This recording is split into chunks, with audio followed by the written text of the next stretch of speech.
Robert Mercer stared at his wife across their kitchen island, the granite countertop suddenly feeling like a vast ocean between them. Diane sat with perfect posture, her shoulder-length blonde hair framing a face he'd loved for 12 years, now set in an expression of determined detachment. "I need some space, Robert," she said, her voice steady and practiced. "Time to figure out who I am outside of this marriage." The words weren't entirely unexpected. For months, their conversations had grown shorter, their intimacy more infrequent, their shared interests seemingly evaporating. But hearing it stated so plainly still felt like a physical blow. "What exactly does space mean?" Robert asked, working to keep his voice level despite the tightening in his chest. "I think we should live separately for a while," Diane replied, her manicured fingers tapping a nervous rhythm on her coffee mug. "I'm not saying divorce. Just time apart to gain perspective." Robert nodded slowly, processing this information with the methodical approach that had served him well in his career as a financial advisor. "And is there someone else involved in this decision?" The question hung in the air between them. Diane's eyes flicked away briefly before returning to meet his gaze. "No," she said firmly. "This is about me, about us. I just need to rediscover myself." Robert wasn't entirely convinced, but arguing would serve no purpose. After 12 years together, he'd learned to read the subtle shifts in her expressions, the almost imperceptible tells when she wasn't being completely forthcoming. Something wasn't adding up, but he kept that observation to himself. "I see," he said simply. "And have you thought about the logistics? Our house, our finances?" Diane seemed relieved by his practical approach, perhaps having expected more emotional resistance. "I thought I would stay here, since my design studio is set up in the spare bedroom. You could take an apartment temporarily?" Of course she would want the house, Robert thought. The 4-bedroom colonial in one of Philadelphia's most desirable suburbs had been Diane's dream home when they'd purchased it 6 years ago. She'd overseen every aspect of its renovation, from the gourmet kitchen to the custom millwork throughout. Her interior design business had flourished partly due to potential clients visiting their impeccably styled home. "And the mortgage?" he asked, already calculating numbers in his head. The house had been expensive, stretching their budget even with their combined incomes. Diane hesitated. "I thought we could continue as we have been, financially. Just living separately while we figure things out." Robert considered this, his financial advisor's mind automatically running the calculations. Their mortgage payment was $4,200 monthly. Diane's interior design business was successful but inconsistent, some months bringing in substantial income, others barely covering her personal expenses. Without his steady income contributing, she would struggle significantly to maintain the house payments alone. "I need to think about all this," he said finally. "Give me a few days to process and make arrangements." Diane nodded, apparently satisfied with his calm reaction. "Of course.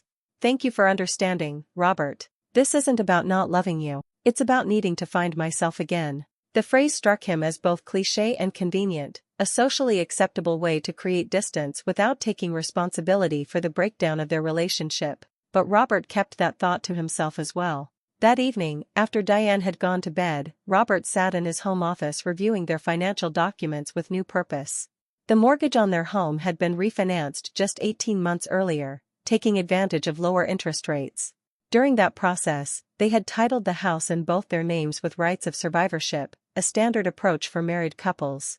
What Diane likely didn't remember, or perhaps had never fully understood, was a specific clause their mortgage broker had recommended for their situation. Because Robert's credit score and income had been substantially stronger, the broker had suggested adding a right to transfer clause that would allow either spouse to assume full responsibility for the mortgage under certain conditions, subject to the lender's approval. At the time, the provision had seemed like a technicality, a contingency plan they would never need. Now, Robert saw it differently. If Diane wanted space, perhaps she should experience all aspects of independence, including financial responsibility for the house she wanted to keep. The next morning, Robert called in sick to work for the first time in years. After Diane left for a client meeting, he made 2 important calls, first to their mortgage lender, then to Victor Santiago, an attorney who had been his client for years and had become a trusted friend. 3 days later, Robert sat down with Diane at their dining room table, a folder neatly arranged before him. "I've thought about your request," he began, "and I've decided to honor it. You want space, and I'm going to give you exactly what you asked for."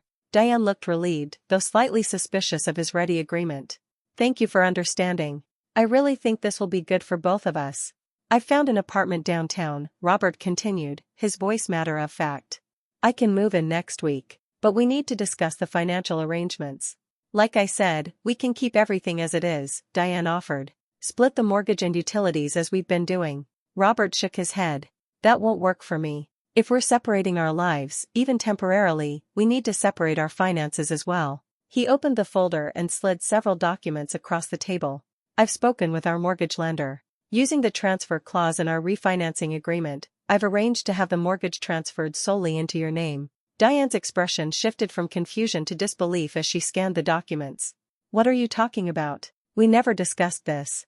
"Actually, we did, when we refinanced," Robert replied calmly. "The clause allows either of us to assume the mortgage individually. Since you want to stay in the house, and you want space from our marriage, it makes sense for you to take full responsibility for it." "But I can't afford the mortgage on my own," Diane protested, her composure cracking for the first time in their conversations. "My business doesn't bring in enough consistently." "I understand that," Robert acknowledged. "Which is why I prepared two options."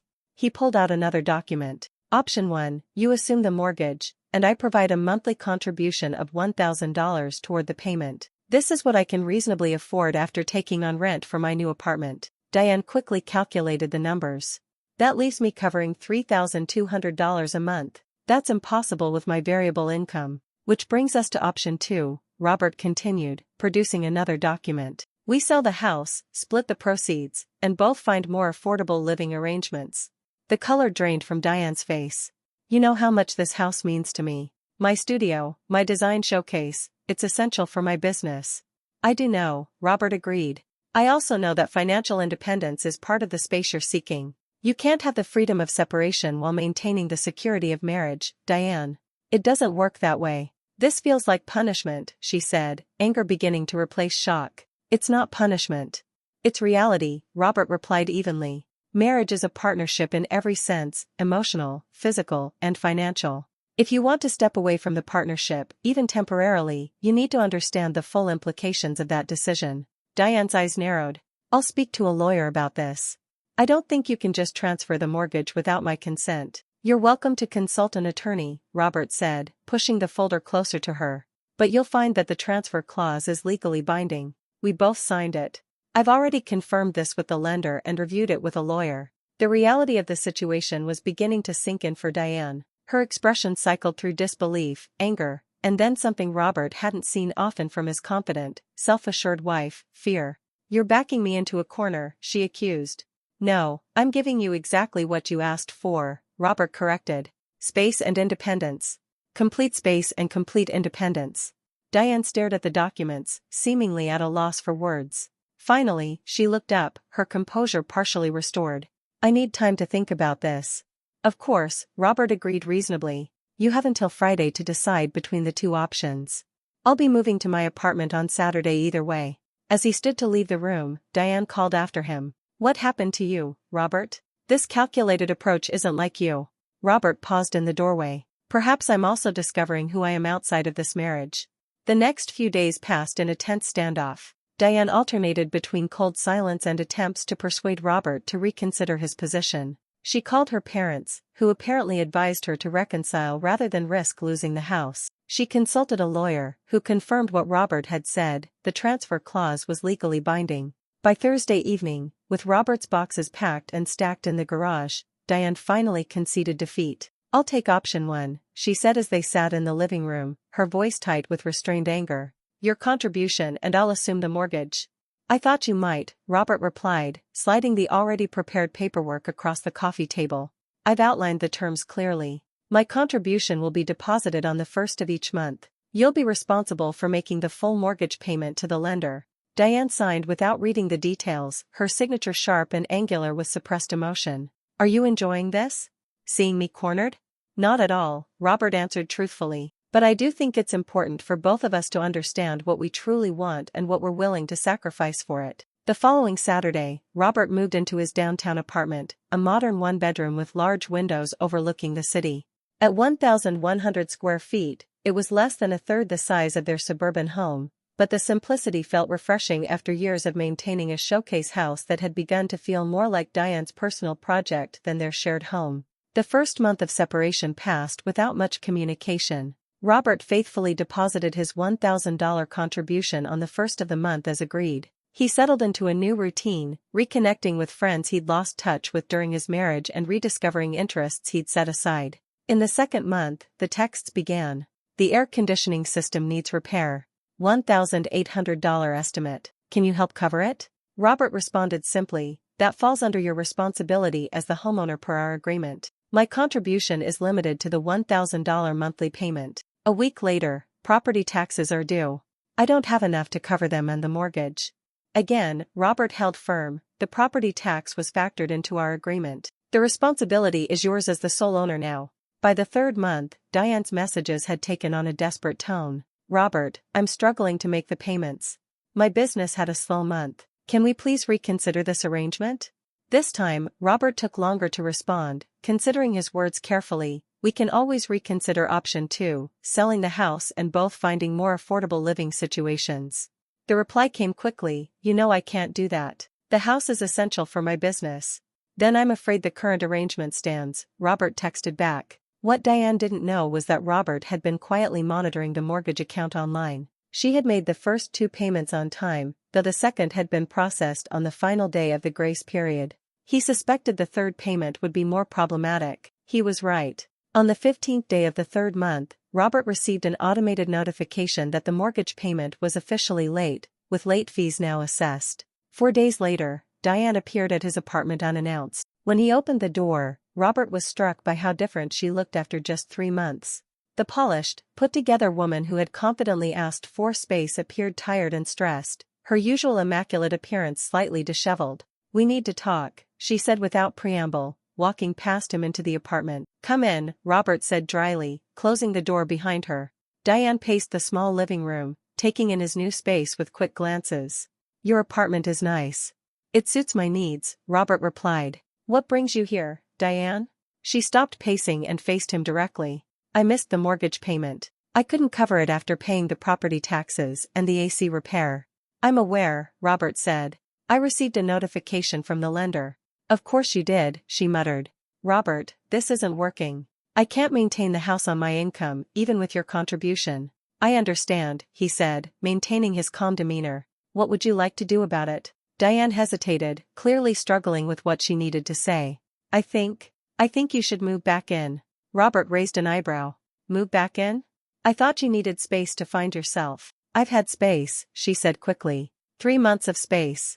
And I've realized that I may have been hasty in my decision. I see, Robert said, careful to keep his expression neutral. And this realization coincides precisely with your inability to maintain the financial obligations of the house. Diane's face flushed. That's not fair. Yes, the financial situation has been a wake-up call, but it's made me realize how much I took our partnership for granted. Robert gestured for her to sit on the couch while he took the armchair opposite. Diane, be honest with me. Is there someone else? There was 3 months ago, wasn't there? The direct question seemed to catch her off guard. She opened her mouth as if to deny it, then apparently thought better of it. There was, she admitted finally. James. A client's husband. It was stupid and brief. It ended before I even asked for space. But you wanted to keep your options open, Robert observed. Hence the separation rather than working on our marriage. Diane looked down at her hands. I thought I might have feelings for him. I needed to be sure. And now? Now I realize what a mistake I've made, she said, looking up with tears in her eyes. Robert, can we please try again? Come home. We can work through this. Robert studied his wife, the woman he had loved and built a life with for 12 years. The betrayal still stung, but he had expected this moment would come eventually. The question was whether her regret was genuine or merely a product of financial pressure. I need time to think about this, he said finally. You've had 3 months to consider what you want. I deserve the same courtesy. Diane nodded quickly, relief evident in her expression. Of course. Take whatever time you need. But, what about the mortgage payment? Even now, the practical concern took precedence. Robert almost smiled at the predictability. I'll make this month's payment directly to the lender, he said. Consider it a good faith gesture while I consider your request. After Diane left, Robert sat in his apartment, weighing his options carefully. The revelation about James didn't surprise him, he had suspected as much from the beginning. The question now was whether their marriage was worth salvaging, or if Diane's newfound appreciation was merely a matter of financial convenience. He decided to take a full week to consider his response, not because he needed that long to decide, but because Diane needed to experience the uncertainty she had imposed on him 3 months earlier. Sometimes the most valuable lessons came from experiencing the consequences of one's choices directly. As he looked out at the city skyline from his apartment window, Robert reflected on the irony of the situation. In giving Diane exactly what she had asked for, the space and independence she claimed to need, he had created the circumstances that revealed what she truly valued. Whether that revelation would lead to reconciliation or permanent separation remained to be seen, but at least now they were both operating from a place of honesty rather than convenient fictions. The house that had once been their shared dream had become both the symbol and the substance of their marital discord. Whatever happened next, Robert knew that their relationship, like their financial arrangement, would never be quite the same again. Robert's week of deliberation stretched into 2, then 3. Each day, Diane texted with increasing urgency, her messages evolving from apologetic to anxious as his silence continued. "I understand you need time, but could you let me know what you're thinking? The mortgage payment is due again next week. What should I do? Robert, please. We need to talk about this." He maintained radio silence, not out of cruelty but strategic necessity. For years, their relationship had operated on Diane's terms, her career priorities, her social calendar, her design choices for their home. This recalibration of power was uncomfortable but necessary, forcing Diane to confront the reality of her decisions rather than allowing her to dictate the terms of reconciliation. During this period, Robert consulted with Victor Santiago again, this time about his options moving forward. "You have 3 basic choices," Victor explained over lunch near Robert's office. "Reconcile under new terms, proceed to divorce, or maintain this separation indefinitely. What would you recommend?" Robert asked, though he was already forming his own conclusion. Victor considered carefully. "Professionally, I'd say document everything and prepare for divorce. The affair admission alone gives you leverage." He paused, setting down his fork. "But personally? Marriages can recover from infidelity if both parties are committed to rebuilding. The question is whether her current interest in reconciliation is genuine or merely financial." "Exactly what I've been considering," Robert agreed. That evening, Robert received a notification that Diane had listed one of her designer handbags for sale online, a limited edition piece she'd purchased for nearly $4,000 the previous year. The next day, he noticed another listing for her expensive jewelry. Clearly, she was liquidating assets to cover the upcoming mortgage payment. By the end of the 3rd week, Robert had made his decision. He texted Diane, "We should talk. Dinner tomorrow at Vincenzo's. 7 p.m. Her reply came instantly, "I'll be there. Thank you." Vincenzo's was neutral territory, an upscale Italian restaurant downtown where they had occasionally celebrated anniversaries. Robert arrived early, securing a corner table that offered privacy for the difficult conversation ahead. Diane appeared precisely at 7, dressed impeccably in a navy sheath dress, her hair and makeup flawless. The consummate designer, presenting her best self. But Robert noted the subtle signs of strain, the slight darkness under her eyes that makeup couldn't fully conceal, the tension in her shoulders as she sat down. "Thank you for meeting me," she began, her voice carrying practiced composure. "Thank you for coming," Robert replied, maintaining his own calm facade. After ordering drinks, Robert decided to bypass small talk. "I've considered your request that I move back home." Diane leaned forward slightly, her expression carefully hopeful. "And? I'm willing to consider reconciliation," Robert said, noting her immediate relief, "but not under the previous terms of our marriage." The relief was replaced by wariness. "What does that mean exactly?" "It means I'm not simply moving back into the house as if nothing happened," Robert explained. "If we're to rebuild our relationship, we need to address the fundamental issues that led to its breakdown." "Of course," Diane agreed quickly. "We can go to counseling, work on our communication." "That's part of it," Robert acknowledged. "But there are also practical matters to address. The house, for one." Diane tensed visibly. "What about the house?" "If I move back, the mortgage needs to be transferred back into both our names," Robert said. "Additionally, I want a postnuptial agreement that clearly outlines what happens to our assets should we separate in the future." "A postnuptial?" Diane looked startled. "That seems rather calculating." "It's practical," Robert corrected. "You've demonstrated that you're willing to leave our marriage when it suits you.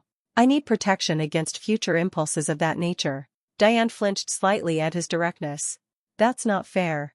I made a mistake." You made a series of calculated decisions, Robert interrupted gently. You had an affair. When it ended, you asked for separation rather than working on our marriage.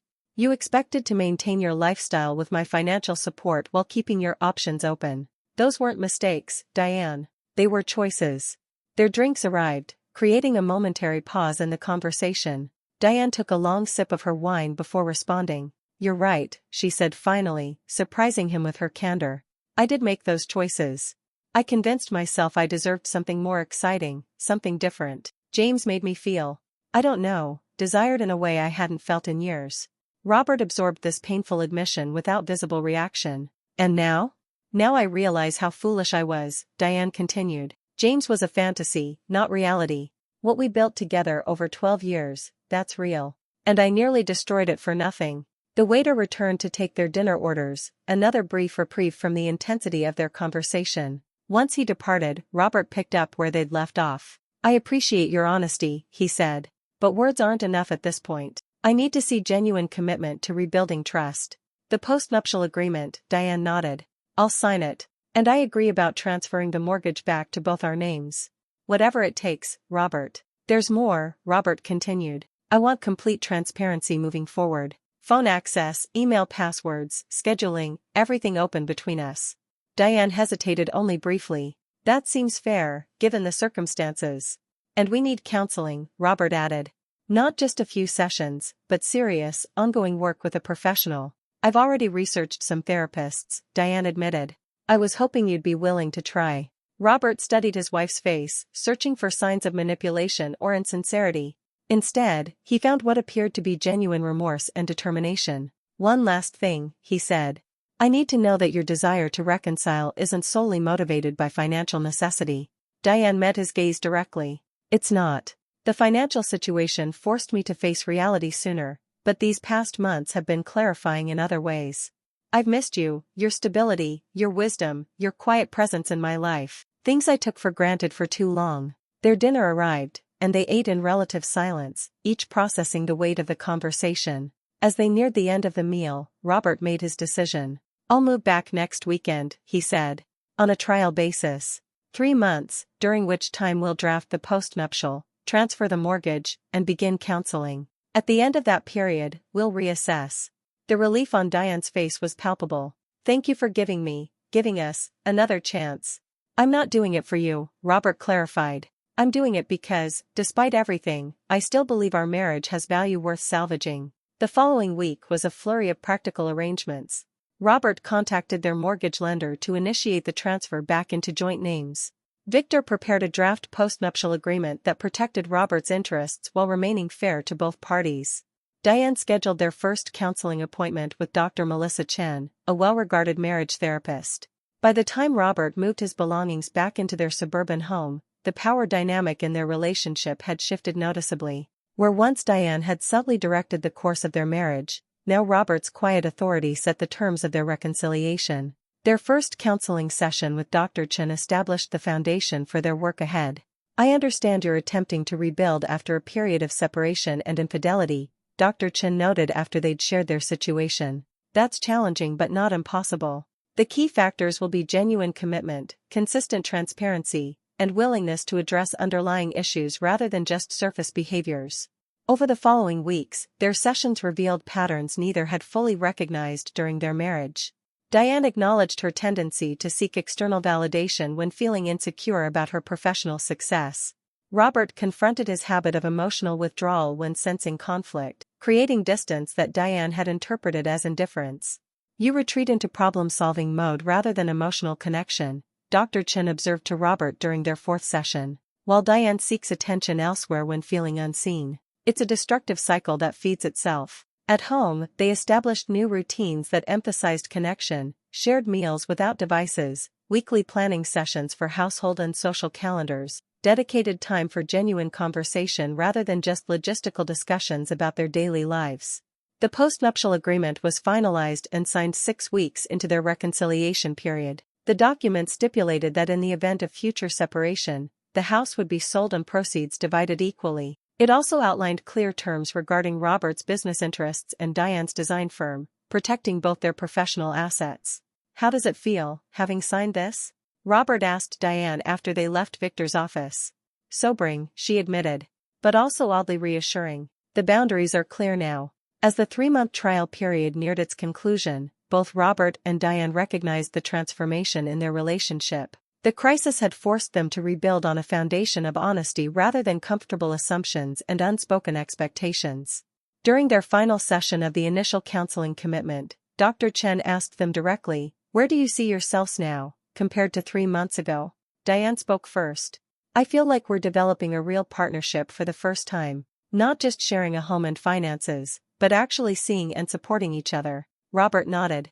"There's more intentionality now. We're making choices together rather than drifting along established patterns." "And the trust?" Dr. Chen prompted. "Robert, do you feel that's being rebuilt?" "Gradually," he acknowledged.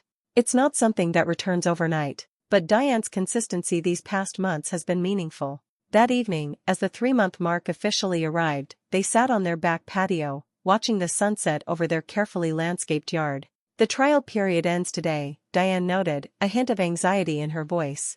"What are you thinking?" Robert considered his response carefully. "I'm thinking we continue. Not as a trial anymore, but as a recommitment to building something stronger than what we had before." The relief in Diane's expression was evident. "I'd like that. Very much." "I won't pretend the past is erased," Robert added. "But I'm choosing to focus on our future rather than dwelling on what happened." Diane reached for his hand, the gesture both grateful and tentative. "Thank you for not giving up on us, even when I nearly did." As they sat together in the growing darkness, Robert reflected on the unlikely path that had led them to this moment of cautious new beginning. Diane's request for space had indeed created distance between them, but that distance had ultimately provided the perspective they both needed to recognize what was worth saving in their relationship. 6 months later, Robert arrived home to find Diane waiting for him in the kitchen, an uncharacteristic nervousness in her demeanor. "Everything okay?" he asked, setting down his briefcase. "I've been thinking about the house," she said, gesturing around them at the spacious kitchen with its premium appliances and custom cabinetry. Robert tensed slightly, old concerns resurfacing. "What about it?" "It's beautiful, and I've loved creating it," Diane continued. "But it's also become a symbol of what went wrong between us. My obsession with appearances, the financial strain it created, the way it became more showcase than home. This wasn't the direction Robert had expected." "What are you suggesting?" "I think we should sell it," Diane said, the words clearly difficult for her. "Find something that truly works for both of us, not just my design ambitions."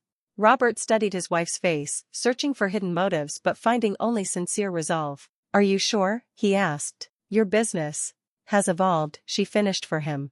"I've been focusing more on commercial projects lately. And honestly, Robert, I'd rather have a home that represents our partnership than a showpiece that strains it." The suggestion revealed how profoundly their reconciliation had transformed Diane's priorities.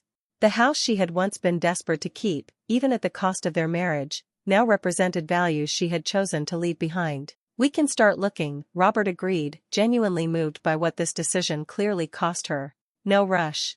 We'll find the right place together." Diane smiled, visible relief in her expression. "Together. That's what matters now." 3 weeks later, they placed their house on the market, pricing it competitively to ensure a quick sale in the strong spring market. Simultaneously, they began searching for a new home, something comfortable but not excessive, practical yet still aesthetically pleasing enough to satisfy Diane's designer sensibilities. They found it in an established neighborhood closer to the city, a renovated craftsman with character and warmth rather than showy luxury. The mortgage would be substantially lower, creating financial breathing room they hadn't experienced in years. "What do you think?" Diane asked as they stood in the living room during their second viewing, sunlight streaming through original leaded glass windows. Robert looked around the space, noting the quality craftsmanship, the thoughtful updates that respected the home's history, the practical layout that would serve them well. But more importantly, he observed the excitement in Diane's eyes, not the calculating assessment of a designer evaluating a showcase property, but the genuine enthusiasm of someone imagining a life built together within these walls. "I think," he said carefully, "that this feels like a home, not just a house." Diane's smile confirmed his assessment. "Exactly what I was thinking." Their offer was accepted the following day.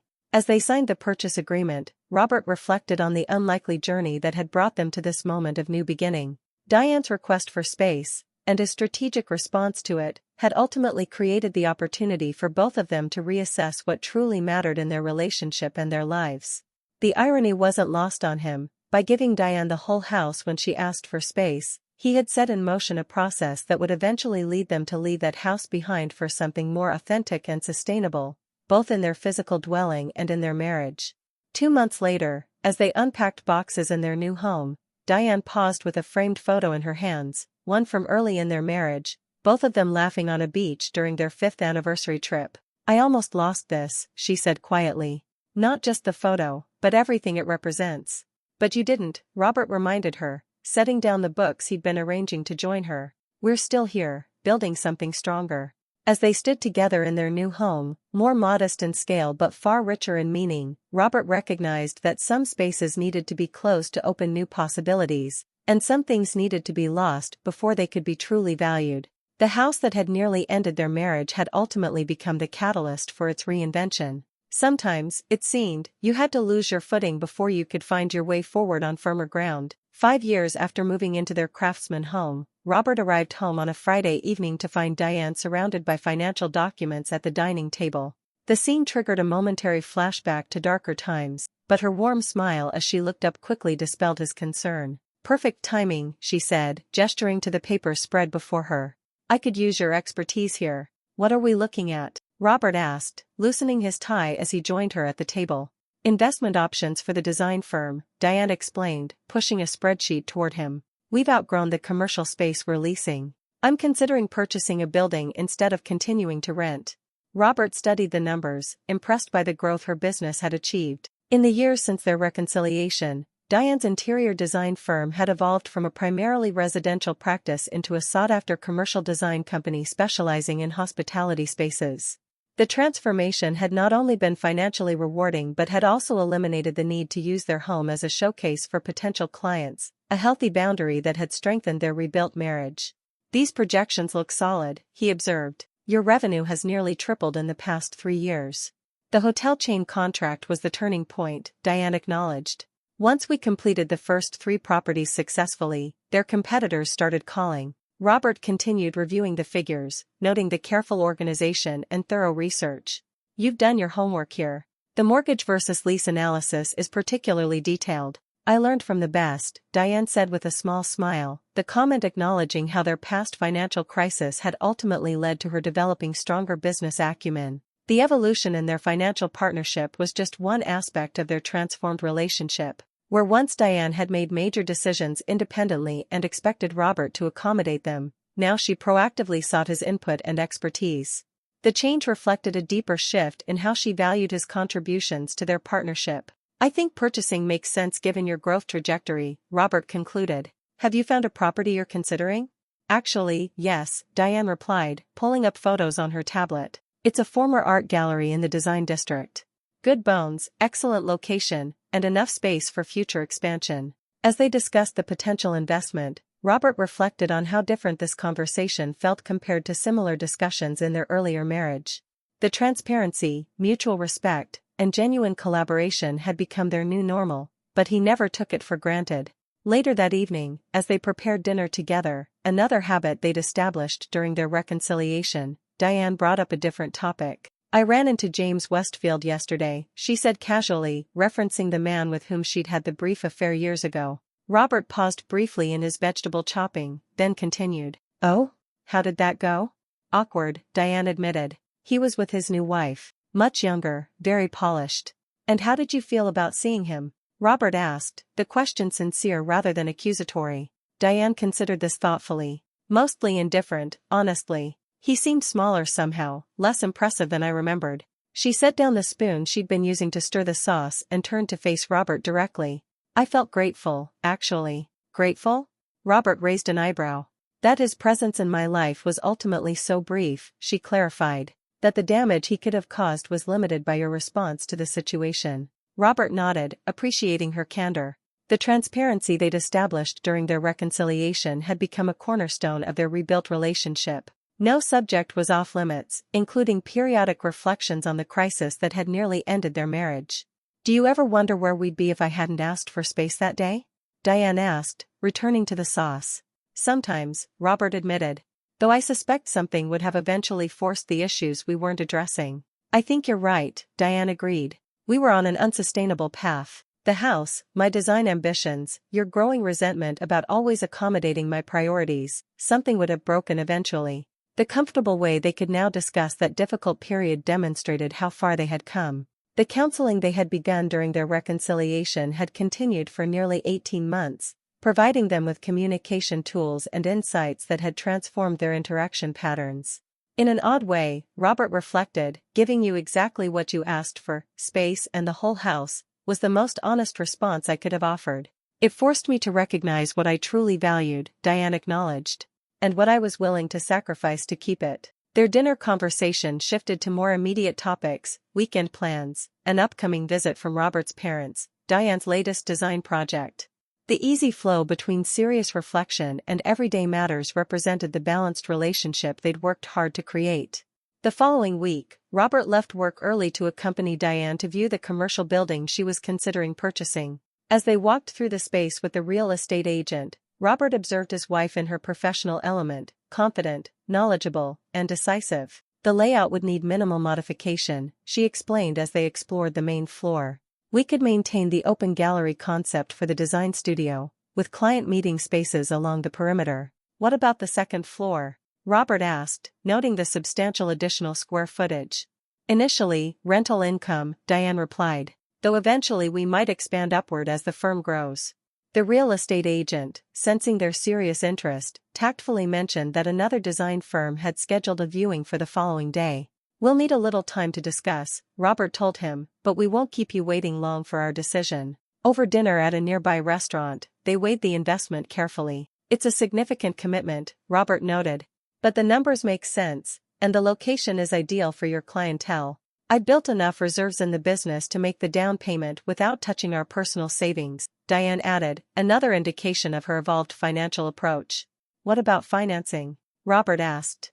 Have you spoken with lenders yet?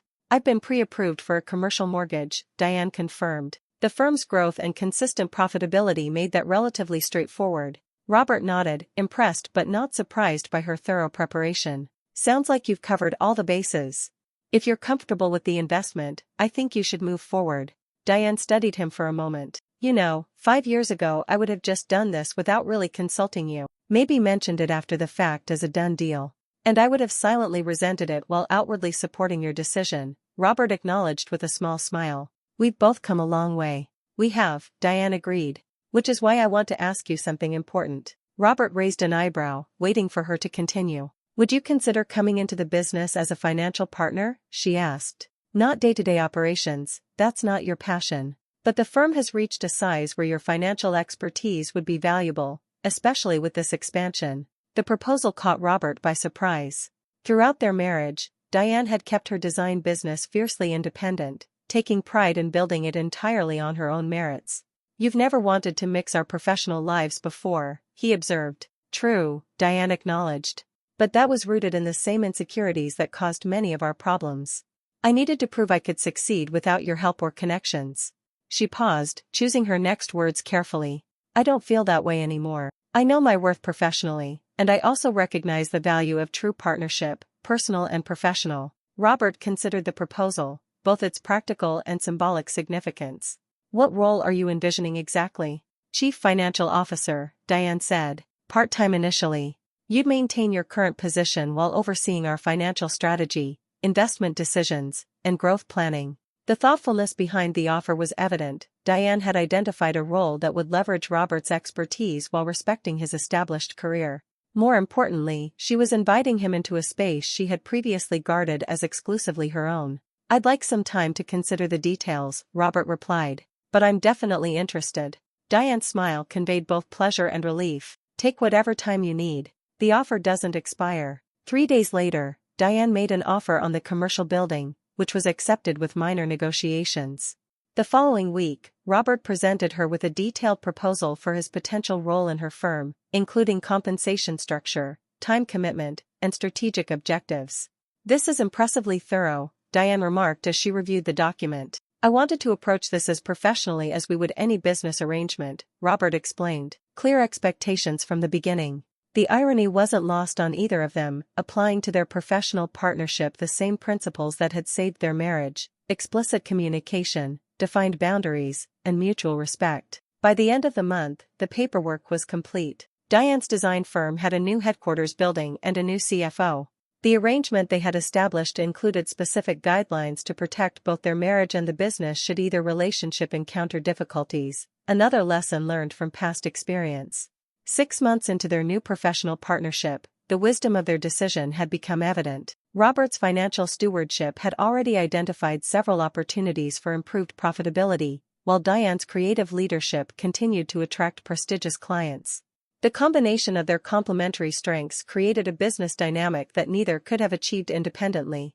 The Peterson Hotel Group wants to commission us for their entire East Coast renovation project, Diane announced one evening as they relaxed in their backyard. 7 properties over the next 3 years. That's tremendous, Robert replied, genuinely proud of her achievement. Their CEO specifically mentioned your work at the Harbinger as what convinced them. Our work, Diane corrected.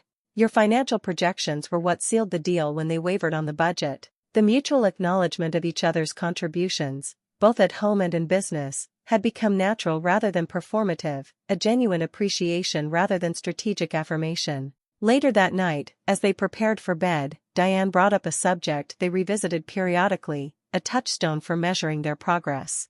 Do you ever regret it? She asked. Taking me back after everything that happened? Robert considered the question with the seriousness it deserved, despite having heard it several times over the years. No, he said finally. Not because what happened wasn't painful, it was. But because what we built afterward has been more authentic and fulfilling than what we had before. I think about that moment sometimes, Diane admitted. When you gave me the options about the house. It was the first time I truly understood the concept of consequences. It wasn't about punishment, Robert clarified, as he had several times during their reconciliation. It was about reality. Partnerships, whether personal or professional, can't function when the benefits and burdens aren't shared. I know that now, Diane agreed, though it was a hard lesson to learn at the time. She paused, then added, thank you for being patient enough to let me learn it rather than just walking away. Robert reached for her hand across the bed. Some investments are worth the risk. On the 5th anniversary of their reconciliation, they celebrated with a weekend trip to the coast, a deliberate echo of their earlier anniversary traditions but with new awareness of what they were celebrating. Walking along the beach at sunset, Diane reflected on the journey that had brought them to this point. When I asked for space, I thought I was seeking freedom, she said. What I didn't understand was that true freedom comes from making conscious choices, not from avoiding commitment. And what I didn't fully appreciate, Robert added, was that sometimes you have to risk losing something entirely to discover if it's truly worth saving. They had both learned valuable lessons through the crisis that had nearly ended their marriage, lessons about boundaries, consequences, authentic partnership, and the delicate balance between independence and interdependence. The knowledge had transformed not just their relationship with each other, but their understanding of themselves. As they watched the sun sink below the horizon, painting the sky in brilliant oranges and pinks, Robert thought about the unexpected path that had led them here. Diane's request for space, and his strategic response to it, had created the catalyst for genuine change. By giving her exactly what she had asked for, the whole house and complete independence, he had ultimately given her something far more valuable, the opportunity to recognize what truly mattered. Their marriage now was neither the polite détente of their earlier years nor a perfect fairy tale of effortless harmony. It was something more realistic and ultimately more satisfying, a conscious partnership built on hard-earned wisdom, mutual respect, and the shared understanding that meaningful connections require both freedom and responsibility to thrive. The house that had once symbolized their disconnect, Diane's showcase and Robert's financial burden, had become the instrument of their reconciliation. By forcing them to confront the practical and emotional realities of independence, it had paradoxically led them to discover the true value of interdependence. As they turned to walk back toward their hotel, hand in hand in the fading light, Robert reflected that sometimes the most valuable gifts come wrapped in unexpected packages. Diane had asked for space, and he had given her the whole house. What neither had anticipated was that this exchange would ultimately lead them to build something far more meaningful, a genuine home in every sense of the word. 10 years after Diane's fateful request for space, Robert sat in the conference room of Mercer Hayes Design Group, reviewing quarterly financial projections with their executive team. The firm had grown beyond anyone's expectations, now employing 37 people and maintaining offices in Philadelphia, Boston, and most recently, Chicago. The expansion into hospitality design continues to drive our strongest growth, Robert explained, gesturing to the chart displayed on the screen. Hotel and resort projects now account for 68% of our revenue, up from 52% last year. As Chief Financial Officer, Robert had helped transform Diane's boutique interior design studio into a nationally recognized commercial design firm specializing in luxury hospitality spaces. Their complementary strengths, her creative vision and his financial acumen, had proven remarkably effective in the competitive design industry. Questions before we move to departmental updates? Robert asked, concluding his financial overview. Diane, seated at the opposite end of the conference table in her role as creative director and CEO, spoke up. I'd like to highlight that our retention rate for designers has improved significantly since implementing the profit-sharing model Robert developed last year. We're now well above industry average. The acknowledgement, professional, specific, and public, exemplified how thoroughly they had integrated the lessons of their personal reconciliation into their business relationship. Each consistently recognized the other's contributions, reinforcing a culture of mutual respect that permeated their growing company. After the meeting concluded, they walked together to Diane's office to discuss a potential new client before Robert needed to leave for a separate appointment. The Four Seasons Group is impressed with our portfolio, Diane explained, pulling up presentation materials on her tablet. They're considering us for their new property in Napa Valley. That would be a significant project, Robert noted. Their budgets are typically very generous. It would also mean more travel for me, Diane added. Probably extended stays in California during the implementation phase. We should discuss the logistics, Robert agreed. But it's an excellent opportunity for the firm. This easy navigation of professional and personal considerations had become their standard approach, practical, transparent, and collaborative. The patterns they had established during their reconciliation a decade earlier had evolved into natural habits that served them well in both realms. Later that afternoon, Robert arrived at the Craftsman home they still shared, now extensively but thoughtfully renovated to accommodate their changing needs. The modest house they had purchased during their reconciliation had proved the perfect canvas for Diane's personal design aesthetic while maintaining the financial balance Robert valued. He found Diane in the garden, pruning roses in the late afternoon sunshine. At 53, she remained strikingly beautiful, though in a more authentic way than during their earlier marriage when her appearance had been meticulously curated for maximum impression. The subtle changes of the past decade, fine lines around her eyes, strands of silver now incorporated into her blonde hair, only enhanced the natural confidence she had developed. How was your appointment? She asked, setting aside her gardening shears. Productive, Robert replied, joining her on the stone bench beneath the pergola they had built together 3 summers earlier. Victor's retiring next month. He asked if I'd be interested in joining the firm's advisory board. Victor Santiago, the attorney who had guided Robert through the darkest days of their marital crisis, had become a trusted friend and occasional advisor to their business ventures. His law firm specialized in both family and corporate law, making him uniquely positioned to understand the intersection of their personal and professional lives. You should do it, Diane encouraged. You've always valued his perspective, and it would be a meaningful way to maintain the connection. Robert nodded, appreciating her supportive response. I'm considering it. The time commitment is reasonable, quarterly meetings plus occasional consultations. Their conversation shifted to dinner plans and updates about friends and family, the comfortable rhythm of long-term partners who had learned to balance independence and connection. This evening routine, sharing the details of their separate days before transitioning to their shared evening, had become one of the anchoring rituals of their rebuilt relationship. As they prepared dinner together, Diane mentioned a letter she had received that morning. Emma Westfield contacted me, she said, referencing James Westfield's wife. She's starting a foundation for arts education in underserved communities and asked if I might be willing to join the advisory committee.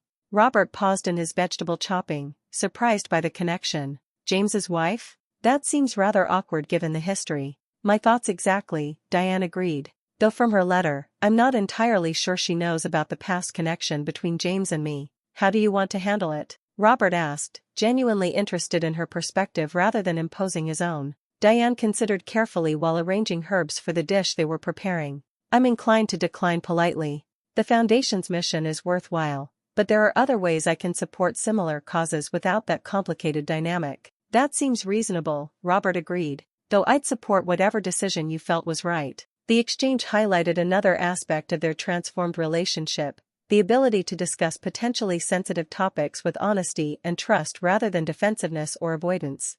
The shadow of Diane's affair had diminished over the years, not through denial but through consistent recommitment to their shared values.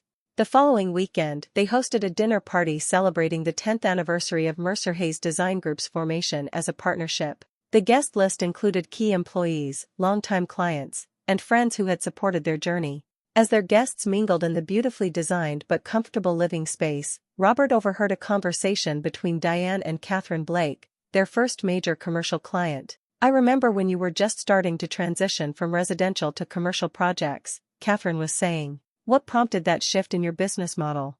Diane's response was thoughtful and candid. "Actually, it grew from personal circumstances.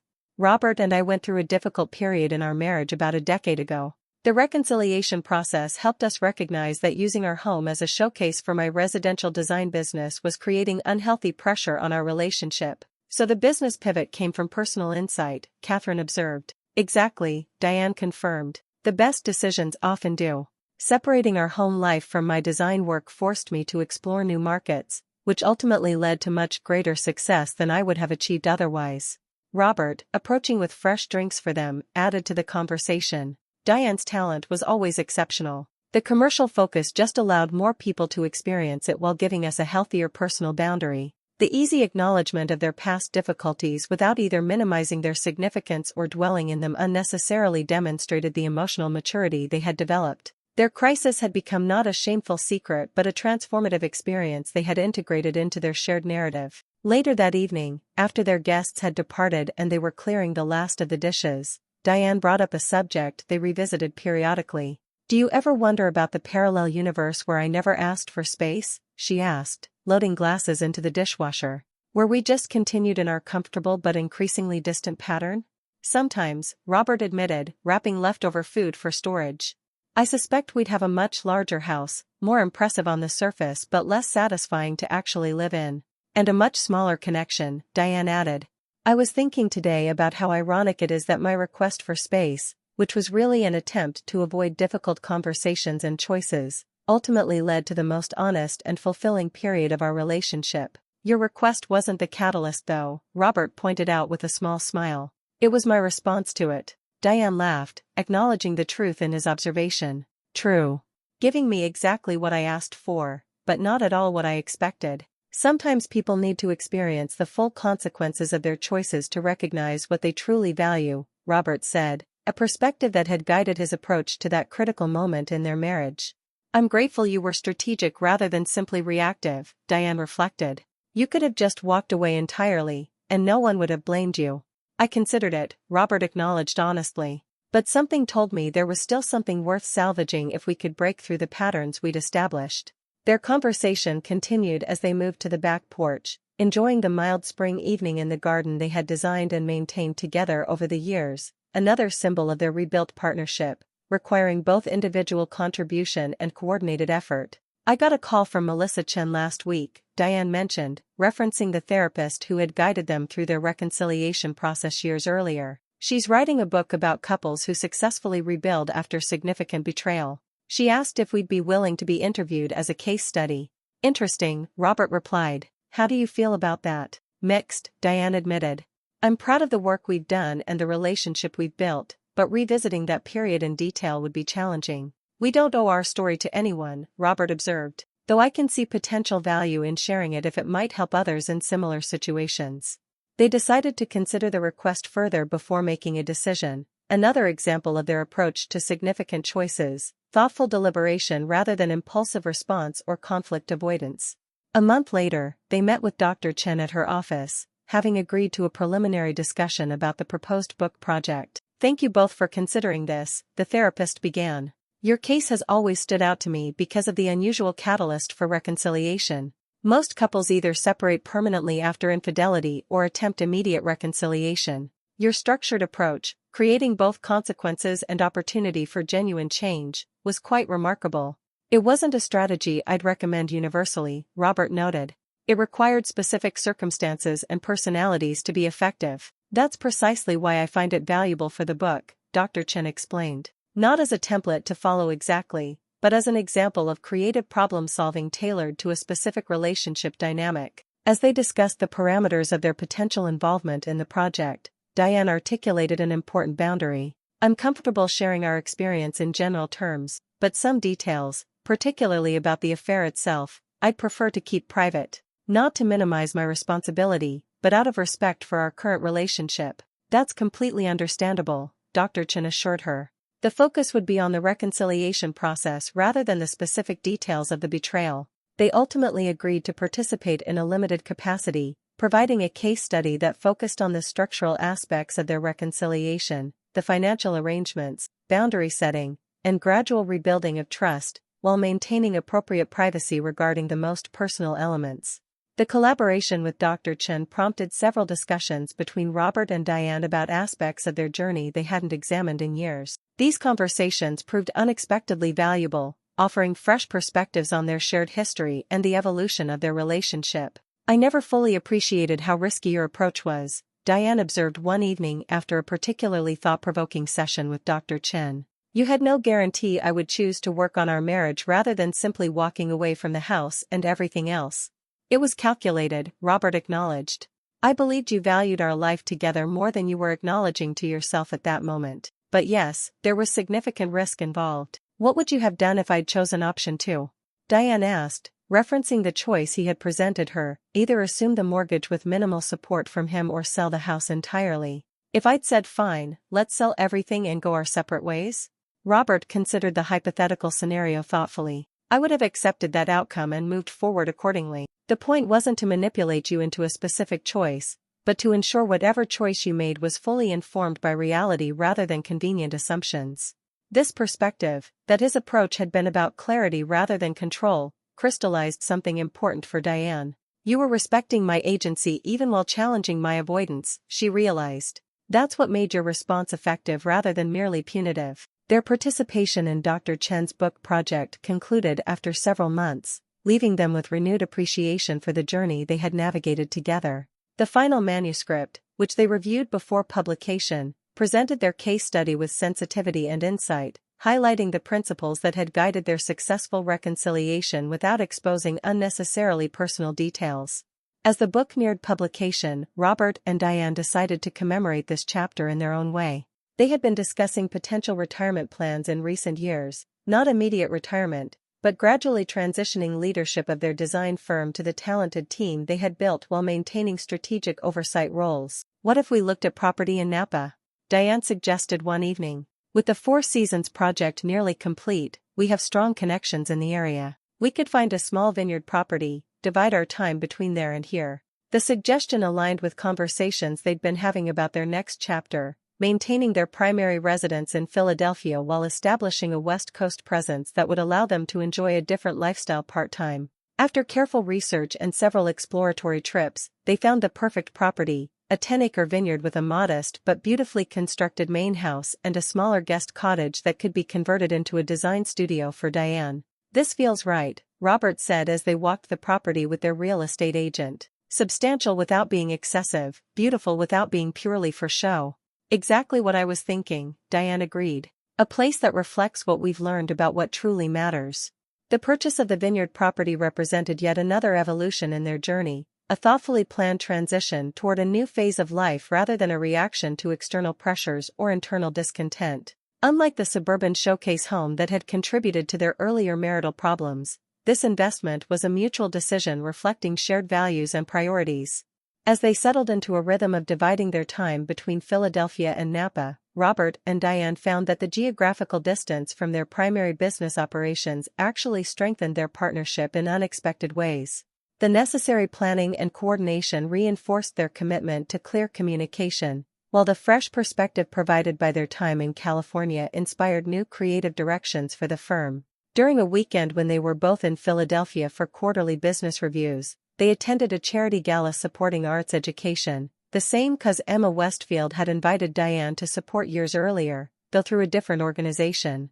As they circulated through the elegantly decorated ballroom, they unexpectedly encountered James Westfield and his much younger wife. The moment could have been awkward, but the decade of distance from those events had diminished any remaining emotional charge. Robert, Diane, James greeted them with visible surprise. "It's been years." "Indeed it has," Robert replied, his tone pleasant but neutral. "How are you both?" The brief conversation that followed was cordial and superficial, updates on professional achievements, polite inquiries about mutual acquaintances. James appeared vaguely uncomfortable throughout the exchange, while his wife seemed oblivious to any historical tension. Later, as they drove home, Diane reflected on the encounter. "That was surprisingly anticlimactic." "What were you expecting?" Robert asked. "I'm not sure," she admitted. "Some lingering emotion, perhaps?" Instead, he seemed like a complete stranger, someone I might have met at any professional event. "Time has a way of providing perspective," Robert observed. "What once seemed monumentally important eventually finds its proper scale in the larger context of our lives." This philosophical assessment applied not just to their brief encounter with James but to their entire journey from crisis to reconciliation to genuine partnership. The events that had once threatened to destroy their relationship had ultimately been incorporated into a larger narrative of growth and transformation, significant but not defining, instructive rather than limiting. As they approached their 30th wedding anniversary, a milestone neither had been certain they would reach during those difficult days a decade earlier, Robert and Diane decided to renew their vows in an intimate ceremony at their Napa property. The guest list included only their closest friends and family members, people who had supported them through both challenging and joyful periods. Standing among the vineyard rows with the setting sun painting the valley in golden light, they exchanged promises that carried the weight of genuine understanding rather than merely hopeful intention. "I choose you again," Diane said, her voice strong and clear, "with complete awareness of both your strengths and limitations, and with gratitude for your willingness to see me at my worst and still believe in my best." "I recommit to our partnership," Robert responded, not with blind optimism but with clear-eyed faith in what we've built through both difficulty and joy, knowing that true connection requires continuous choice and consistent effort. The vows they exchanged were not the traditional promises of their first wedding, but personalized commitments that acknowledged the complexity of long-term relationship and the specific lessons they had learned through their journey together. At the intimate dinner following the ceremony, Diane's sister Julia, who had supported her through the darkest days of their separation and reconciliation, offered a toast that captured the essence of their transformed relationship. To Robert and Diane, she began, raising her glass. Who had the courage to face difficult truths, the wisdom to recognize what was worth saving, and the persistence to build something stronger from what might have been lost completely. Your journey reminds us that sometimes the hardest paths lead to the most meaningful destinations. As their guests echoed the sentiment, Robert and Diane exchanged a look that contained a decade of shared understanding. The crisis that had nearly ended their marriage had ultimately been the catalyst for its authentic reconstruction, not despite the painful truths it had revealed, but because of them. Later that evening, as they stood on the terrace of their Napa home watching the stars emerge in the clear night sky, Diane returned to a question they had revisited periodically throughout their journey. "Are you glad I asked for space that day?" she asked softly. "Despite everything it set in motion?" Robert considered the question with the thoughtfulness it deserved, though his answer had evolved over the years from cautious affirmation to genuine certainty. "Yes," he said simply.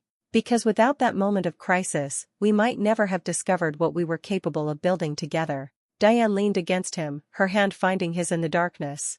"When you gave me the whole house, you were really giving me something else entirely, the opportunity to recognize what truly mattered. And what I was giving myself," Robert added, "was the chance to discover whether our relationship was worth fighting for on new terms rather than simply maintaining on the old ones." As they stood together in the quiet darkness, surrounded by the vineyard they had chosen together and the life they had reconstructed with intention and care, they recognized that the true victory of their journey wasn't simply surviving a marital crisis. It was creating something more authentic and meaningful from the painful truths that crisis had revealed, a partnership defined not by comfortable assumptions but by conscious choice, mutual respect, and the shared understanding that meaningful connection requires both freedom and responsibility to truly flourish. The house that had nearly ended their marriage had ultimately become the instrument of its salvation, forcing them to confront the practical and emotional realities that they had previously avoided.